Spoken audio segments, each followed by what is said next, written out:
राधे कृष्णा प्रिय दर्शकों, एक बार फिर से स्वागत है आप सभी का हमारे YouTube चैनल में।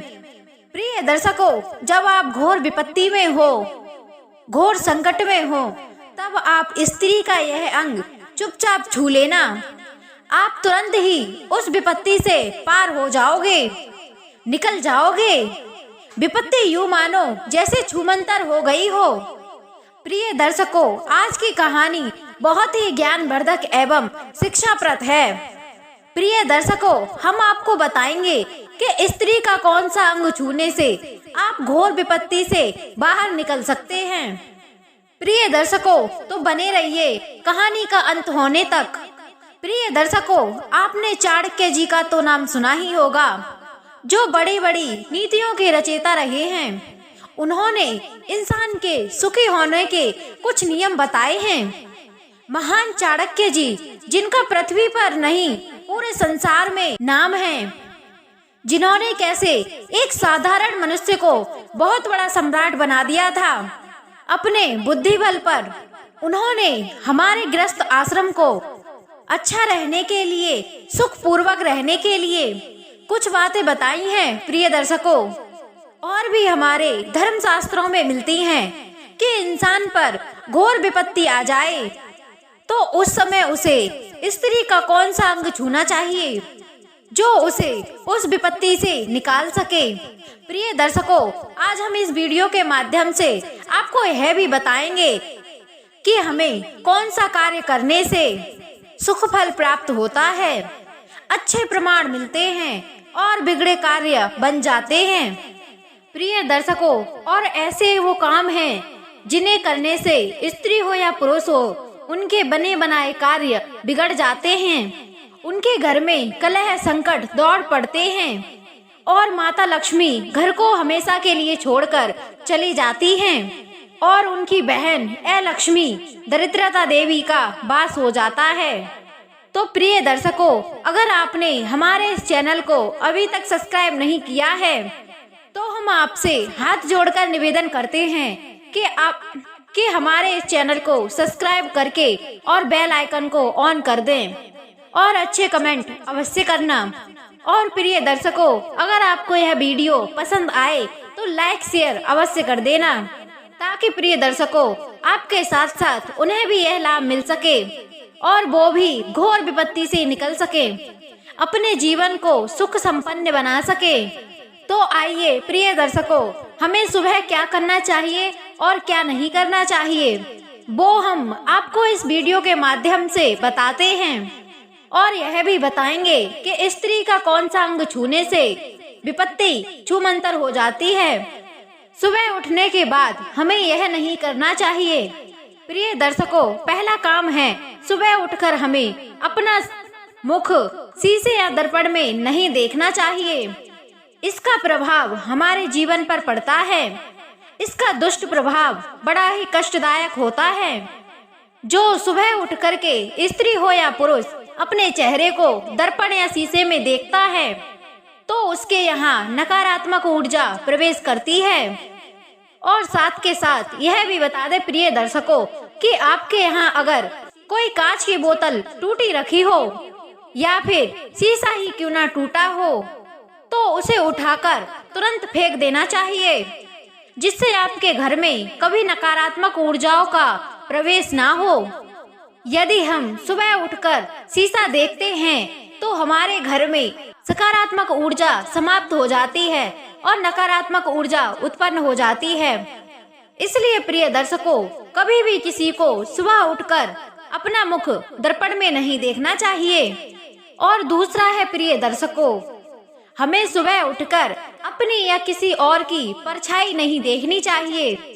यदि प्रिय दर्शकों आप अगर किसी और की परछाई देखते हो या खुद की परछाई देखते हो तो आपके मन में या आपके दिल में डर बैठ जाता है, क्योंकि प्रिय दर्शकों काली परछाइयां जो होती हैं वह भय को बैठाने वाली होती हैं, वह डर को बैठाने वाली होती हैं, वह नकारात्मक ऊर्जाएं होती हैं। इसीलिए यदि आप सुबह उठकर किसी की काली परछाई को देखते हो तो आपके घर में आप में नकारात्मक ऊर्जाएं प्रवेश कर जाएंगी। तो वह आपके मन में, आपके मस्तिष्क पर वह नकारात्मक ऊर्जाएं हावी बनी रहेंगी। और तीसरा क्या है प्यारे दर्शकों, जो सुबह उठकर हमें नहीं करना चाहिए, तो वो यह है प्रिय दर्शकों कि सुबह उठकर हमें किसी पापी मनुष्य का चेहरा नहीं देखना चाहिए। कभी भी बदचलन स्त्री का या बदचलन पुरुष का सुबह सुबह उठकर दर्शन नहीं करना चाहिए। कपटी हो, छल करने वाला हो, द्रोणाचारी हो, ऐसे व्यक्तियों के हमें सुबह उठकर दर्शन नहीं करने चाहिए। यदि हम ऐसा करते हैं तो जो स्त्री पुरुष पापी होते हैं, पाखंडी होते हैं, छल करने वाले होते हैं, नीच स्वभाव वाले होते हैं, बदचलन स्त्री या पुरुष होते हैं, उनके सुबह सुबह दर्शन करने से हमारे अंदर भी वही ऊर्जाएं, वही बातें उत्पन्न होने लगती हैं और हमारा मन पूरे दिन ना ही भजन में लगता, ना ही किसी और में लगता। हम काम भावना के बस में हो जाते हैं और हमेशा पूरे दिन यही सोचते रहते हैं। यदि हमारे ताल्लुक किसी चोर आदमी से हैं, तो वह हमें चोरी करना ही सिखाएगा। यदि हमारा उठना बैठना किसी बदचलन स्त्री या पुरुष से है, तो वह हमें भगवान भक्ति की बातें नहीं बल्कि हमें प्यार मोहब्बत की बातें ही सुनाएगा और हमारे दिमाग पर भी वो ही हावी हो जाएंगी और हमारे मन में वो ही बातें चलती रहेंगी और हमारा मन और दिल किसी काम में नहीं लगेगा। इसलिए सुबह उठते ही हमें किसी बदचलन स्त्री या पुरुष या पापी या पाखंडी का मुख नहीं देखना चाहिए। ऐसा करने से हमारे घर से माँ लक्ष्मी सदैव ही विदा हो जाती हैं और हमेशा धन दौलत की, खुशी की कमी बनी रहती है और घर में हमेशा लड़ाई झगड़ा और कलह ही रहती है।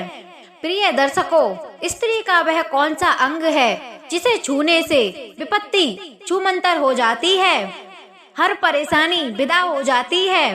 प्रिय दर्शकों, जब भी आप अपनी पत्नी से कुछ मांगो तो प्यार नहीं प्रेम मांगना। बेशरम होकर आप अपने पत्नी से प्रेम अवश्य ही मांगना। ऐसा करने से पति का मान सम्मान पत्नी की नजरों में हमेशा ऊंचा रहता है। और देखिए प्रिय दर्शकों, प्यार और प्रेम में कितना अंतर होता है। प्यार एक शारीरिक संबंध जिसे हम कहते हैं शरीर के रिश्ते, और इसे कहते हैं प्यार। और प्रेम, प्यारे दर्शकों, प्रेम दिल से किया जाता है। इसलिए प्रिय दर्शकों, आप अपनी पत्नी से जब भी कुछ मांगो तो प्यार नहीं प्रेम मांगना। प्रेम यदि किसी से हो जाए तो वह जीवन भर खत्म नहीं होता और प्यार तो थोड़ी ही देर में खत्म हो जाता है। इसलिए यदि कुछ मांगना है तो ऐसी वस्तु मांगो जो सदैव ही आपके पास रहे। प्रिय दर्शकों, हमारे भारत देश में स्त्रियों को माँ लक्ष्मी देवी का रूप दिया जाता है, क्योंकि स्त्री प्रिय दर्शकों एक कुल को नहीं दो कुल को रोशन करने वाली होती है। कहीं स्त्री बेटी के रूप में होती है और बड़े होकर कहीं वह माँ बन जाती है, पति की पत्नी और दादी नानी बन जाती है। अपने कंधों पर वह दो कुलों का भार उठाती है। प्यारे दर्शकों, जब आप घोर विपत्ति में हों, आपत्ति में हों, जब आपको कोई रास्ता ना सूझे, तब आप अपनी माँ के चरण, सारे तीर्थ धाम और सारे देवी देवता को साक्षी मान के छू लेना। तब आपकी विपत्ति छूमंतर हो जाएगी। यदि आपकी माँ ने अपने दिल से आपको आशीर्वाद दे दिया तो आपको कोई भी विपत्ति कभी छू नहीं सकती। इसीलिए कहा जाता है प्रिय दर्शकों कि माँ के कदमों में जन्नत होती है। इसीलिए प्रिय दर्शकों, माँ के चरण हमेशा छूते रहना चाहिए। आप कभी भी कहीं किसी काम से जा रहे हो तो अपनी माँ के चरण छूकर उनका आशीर्वाद अवश्य ही लेकर जाएं। जब भी आप शाम को घर वापस आओ तो अपनी माँ का आशीर्वाद पाओ, क्योंकि माँ के चरणों में जन्नत होती है, स्वर्ग होता है। माँ हंस कर के अपने हृदय से अपने बच्चे को लगा लेती है तो स्वर्ग मिल जाता है। सारे देवी देवता भी कांप जाते हैं माँ के प्रकोप से। भगवान श्री कृष्ण भी कहते हैं कि माँ का ऋण कभी कोई चुका नहीं पाया है। जब आप विपत्ति में हो तो यही एक अंग है जिसे आप छू करके उस विपत्ति से निकल सकते हो। और प्रिय दर्शकों, सुबह उठ करके हमें अपने हथेलियों के दर्शन अवश्य करने चाहिए। हथेलियों में माता लक्ष्मी और सरस्वती और श्री कृष्ण का वास होता है। हमें सबसे पहले अपनी हथेलियों के दर्शन करने चाहिए। उसके बाद में हमें धरती मैया के चरण स्पर्श करने चाहिए, उन्हें स्पर्श करना चाहिए, उन्हें प्रणाम करना चाहिए। उसके बाद हमें धरती पर पैर रखना चाहिए और फिर हमें अपने छोटे मोटे काम से निवृत्त होकर के नहा धो के पूजा पाठ करने के बाद माता पिता का आशीर्वाद अवश्य ही लेना चाहिए। तो प्रिय दर्शकों, कैसी लगी आपको हमारी यह कहानी? कमेंट बॉक्स में अपनी राय अवश्य देना। हम आपको मिलते हैं किसी ऐसी ही ज्ञानवर्धक वीडियो में। तब तक के लिए जय श्री कृष्णा, जय श्री राधे।